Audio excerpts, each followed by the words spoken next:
सत्य सूचनाको एउटै सम्वाद यो हो सिधाप्रेस.com सिधाप्रेस.com को साथमा छु म विष्णु खड्का। अहिले भनी म रामेछाप जिल्लाको यो उत्तरी क्षेत्र उमाकुण्ड गाउँपालिका त्यसैगरी सोलुखुम्बु जिल्लाको लिखुपिके गाउँपालिकाको बीचमा रहेको यो लिखु नदीमा आइपुगेको छु।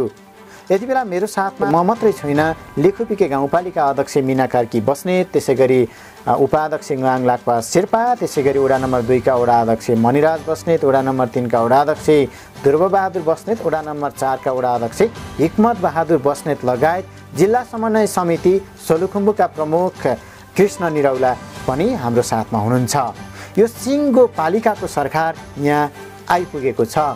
हामी आउनुभन्दा केही अगाडि म तपाईलाई दृश्यमा देखाउन चाहन्छु।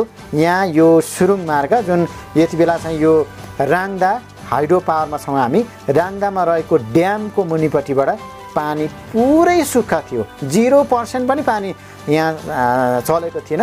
तर हामी जब यहाँ यो गेटबाट भित्र पस्यौँ तब यहाँको पानी बिस्तारै बढ्न लाग्यो, किनकि यो जुन हामीलाई यहाँ आएको भन्ने यहाँको लिखु हाइड्रो पावरको सिसी क्यामेराले कैद हामीलाई गर्यो अनि बिस्तारै हाइड्रोको यो ड्याममा रहेको पानीलाई बिस्तारै खोलिदियो। अहिले हेर्नुहोस्, सुक्खा रहेको खोलो केही मात्रामा, धेरै त नभनौँ 2% पानी बगेको छ। यो अघि हामी आउँदासम्म पानी बगेकै थिएन। अब यति त बग्यो, यहाँभन्दा उँधोपट्टि पानी बग्ने छुँदै छैन, बगेकै छैन यहाँ पानी। अब तपाईहरूले मैले भनिरहँदाखेरि यो दृश्यमा देख्न सक्नुहुन्छ, यहाँ चाहिँ लिखुपिके गाउँपालिका त्यसैगरी उमाकुण्ड गाउँपालिकाको अन्तिम मान्छे मरिसकेपछि अन्तिम दाह संस्कारको लागि जुन खोलामा पुर्याइन्छ, अन्तिम संस्कारको लागि त्यहाँ पुर्याइन्छ। तर त्यहाँ पुर्याइसकेपछि चिट्ठा पखाल्ने पानी समेत छैन। यो चाहिँ एकदमै हाइड्रो पावरको लापरवाही हो। यसप्रति तपाईँ नागरिक के भन्नुहुन्छ? नागरिकले त तपाईँले देखिसक्नु भएको छ। यहाँ मसँगै आएका जनप्रतिनिधिहरूको धारणा के छ, जनप्रतिनिधिले के गरिराख्नु भएको छ, तपाईँले यो पनि हेर्नुहोला। मैले प्रत्येक जनप्रतिनिधिसँग कुरा पनि गरेको छु र स्थलगत तपाईँलाई देखाइराखेको छु। यो दृश्यले तपाईँलाई अलिकति पनि यो कारुणिक बनायो होला। यति बेला देश विदेशबाट यो खबर हेर्दै हुनुहुन्छ। यदि तपाईँले यो हाइड्रो पावरलाई चाहिँ यसो गर्नु हुँदैन, यो सम्झौतामा भएका बुँदाहरू कार्यान्वयन हुनुपर्छ भनेर लिखु हाइड्रो पावर सङ्घर्ष समितिले पटक पटक यहाँ आन्दोलन गर्यो। तर पनि जिउको त्यौँ ती हरेक पटक लिखु हाइड्रो पावर त्यसै गरी लिखु हाइड्रो पावर पीडित सङ्घर्ष समिति, जिल्ला प्रशासन कार्यालय सोलुखुम्बु अनि त्यस पछाडि लिखुपिके गाउँपालिकासँग जुन खालको एउटा सम्झौता गरेको थियो, त्यो सम्झौताको 0% पनि हाइड्रो पावरले कार्यान्वयन गरेन। यसको ज्वलन्त उदाहरण आज म तपाईँलाई देखाउँदैछु। खोला यसरी रित्तिएको छ। यो खोला रित्तिँदाखेरि यहाँका जल प्राणीहरू भोकै मरेका छन् भने यहाँका माछा त छँदै छैनन् लिखु खोलामा। अब लिखु खोलामा माछा पाइन्थ्यो र भन्ने अवस्था रहेको छ भने यो आसपासमा बस्ने मृग घोडा लगायतका पशुहरूले पनि यहाँ आएर पानी खान पाएका छैनन्। त्यति मात्रै होइन, यहाँ कमिला हिँड्ने बनेको छ भन्दाखेरि यहाँ एउटा कमिला पनि भेटेको छैन। यो अवस्थामा खोला रहेको छ। तपाईँलाई म जस्ताको तस्तै देखाउन गइराखेको छु। दर्शकबिन, अहिले तपाईँले देख्न सक्नुहुन्छ म यो सोलुखुम्बु जिल्लाको लिखुपिके गाउँपालिका त्यसैगरी रामेछाप जिल्लाको उमाकुण्ड गाउँपालिकाको यो सङ्गम स्थल लिखु खोलामा आइपुगेको छु र यहाँ चाहिँ तपाईँले देख्न सक्नुहुन्छ यो खोला रित्तिएको छ।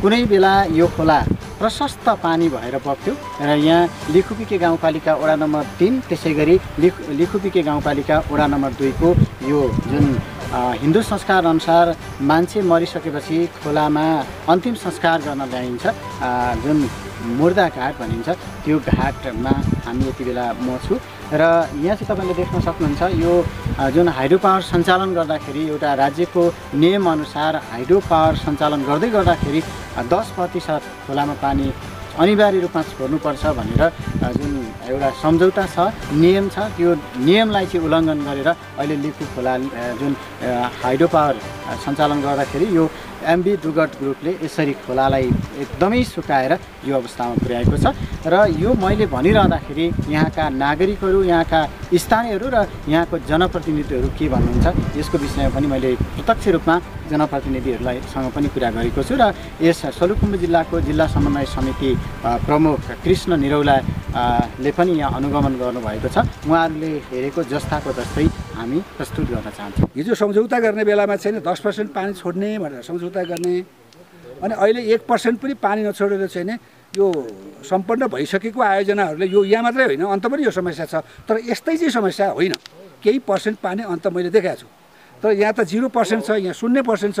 त्यसले गर्दाखेरि चाहिँ अब सञ्चालन हुने हाइड्रो हो पनि यो सम्झौता कार्यान्वयन नभएको कारणले अब नयाँ सम्झौता हुने चाहिँ अथवा नयाँ काम सम्पन्न हुने, नयाँ सञ्चालन हुने हाइड्रोहरू सञ्चालन हुन पनि यो गतिविधिले, यो चरित्रले, यो व्यवहारले धेरै सङ्कट उत्पन्न हुन्छ। त्यसैले यसलाई चाहिँ बेलैमा चाहिँ समाधान गर्नुपर्छ।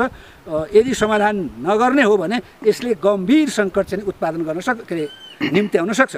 त्यसैले म अहिले पनि तपाईँहरूको चाहिँ यो लोकप्रिय सञ्चार माध्यमबाट चाहिँ म के विनम्र निवेदन चाहिँ यो हाइड्रो सञ्चालक कम्पनीको चाहिँ अनुरोध गर्न, ध्यान आकर्षण गर्न चाहन्छु भने तत्कालै तपाईँले यहाँको चाहिँ जनसमुदाय, यहाँको चाहिँ बासिन्दाका घरमा अथवा बासिन्दा आफूलाई सम्झेर आफूलाई उभ्याएर हेरिदिनुहोस्।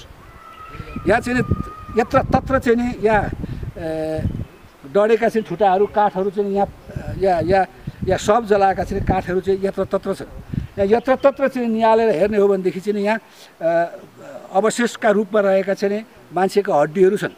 यो बगाउने अवस्था पनि छैन। त्यो मात्रै भएन, यहाँ पानी चाहिँ चराले पिउने, यहाँ जङ्गली जनावरले पिउने पानी पनि छैन।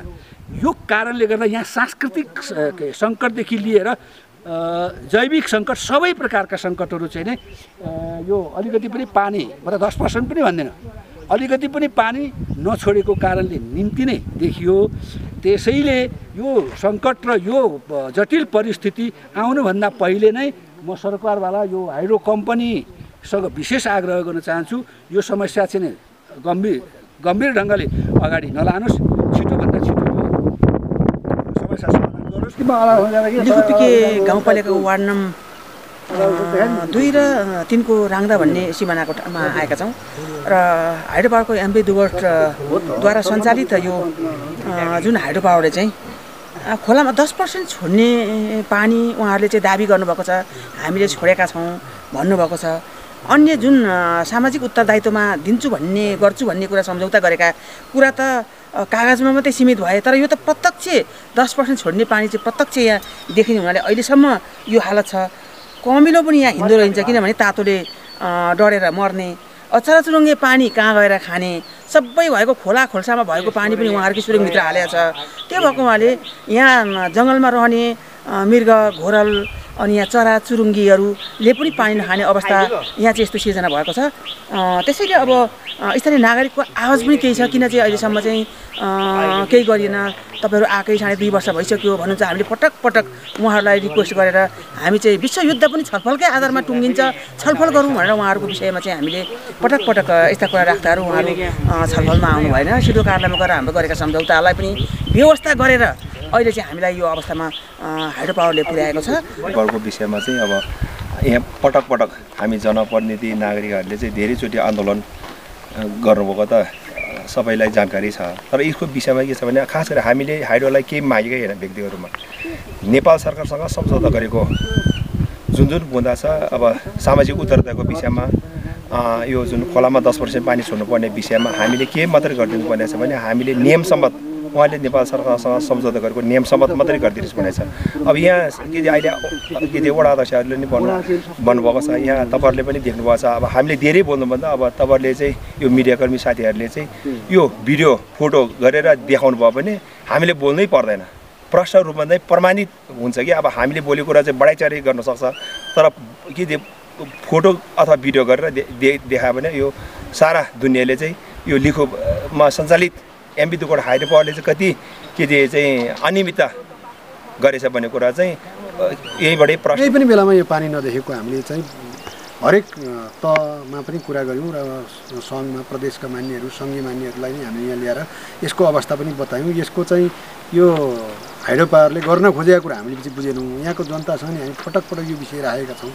अब यो राष्ट्रिय मिडियाले पनि यो हेरोस् भन्ने उद्देश्यले आज हामी यहाँ तपाईँहरूको सामु पनि यहाँ आएका छौँ। अहिले पनि पानी त होइन, यहाँ पशु पक्षी त होइन, कमिलालाई खाने पानी पनि केही छैन, यस्तो अवस्था छ। र यहाँ चाहिँ विशेष गरी मान्छेहरूलाई जलाउने लास जलाउने ठाउँ यो चाहिँ घाट पनि हो। यो विशेष गरी यो रामेछापको उमाकुण्डा गाउँपालिका वडा नम्बर 2 को रोसी भन्ने ठाउँ पर्छ।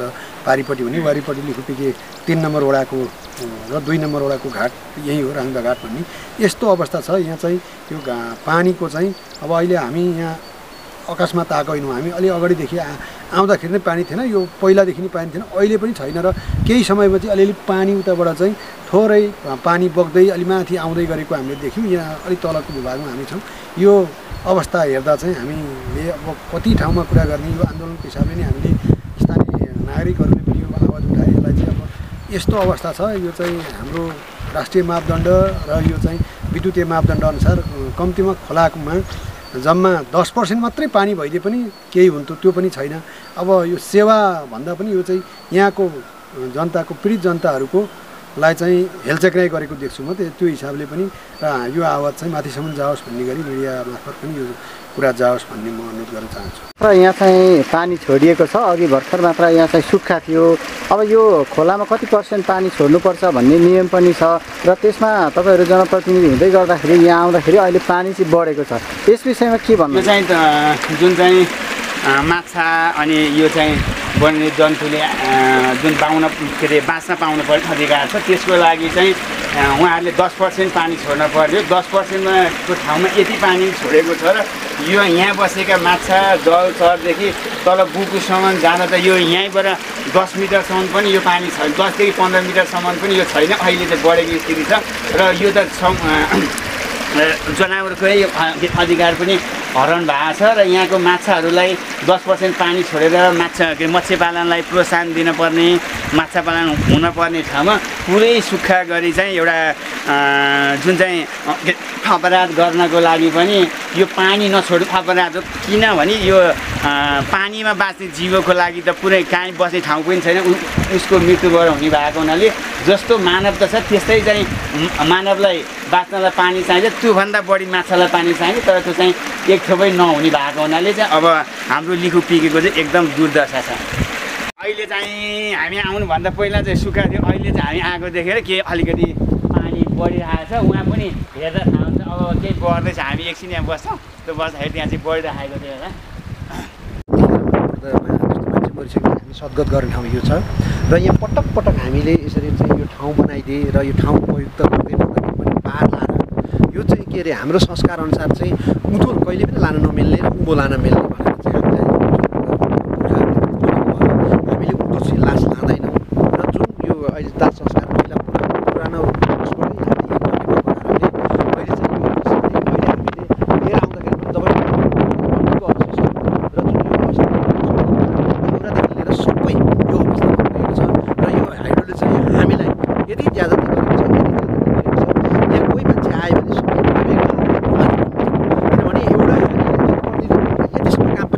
पनि जब जनप्रतिनिधि कामै नगर्ने जनप्रतिनिधि हो भन्छन् र त्यतिखेर पनि म निरै भएर उहाँहरूको चाहिँ त्यस्तो बेलामा उसको बेलामा म त कुनै वाद विवाद गर्न नसक्ने अवस्था हुँदाखेरि पनि केही उपस्थित भएर म भागेर हिँड्ने अवस्था आउँछ र म उहाँले के भन्छ भने जनप्रतिनिधि त लगेर यसै ठाउँमा हाल्नुपर्ने हो। यो अवस्था हुन्जेलसम्म जनप्रतिनिधि ठुलो हेरेर बस्छ र पानी अहिले यतिखेर तुरुन्त लिएर चाहिँ लास जलायो भने पानीको अवस्था यो छ, तपाईँले देखिसक्नु भएको छ। यो अवस्था हुँदाखेरि पनि अहिले हामीले हाइड्रोले चाहिँ एकदमै नटेरेको अवस्था र किनभने पटक पटक मैले चाहिँ एउटा यो माथि उसमा पनि हाइड्रोमा गएर तालाबन्दी गरेर अनेक गरियो र कुनै केही नगर्दाखेरि पनि अब सबै माथिदेखि नै एउटा चाहिँ सेटिङ मिलाएर यो हाइड्रोले चाहिँ यस्तो काम ज्यादा गरिरहेको छ। यसले गर्दा चाहिँ एकदम दुःखपूर्ण छ 2 नम्बरमा चाहिँ अब यो अवस्था। अधिकार पनि काहीँ पनि छैन, कमिलोसम्म नहिँड्नुको कारण यो बालुवा तातो भएकाले यहाँ कमिलो पनि हिँड्न नसक्ने अवस्था छ।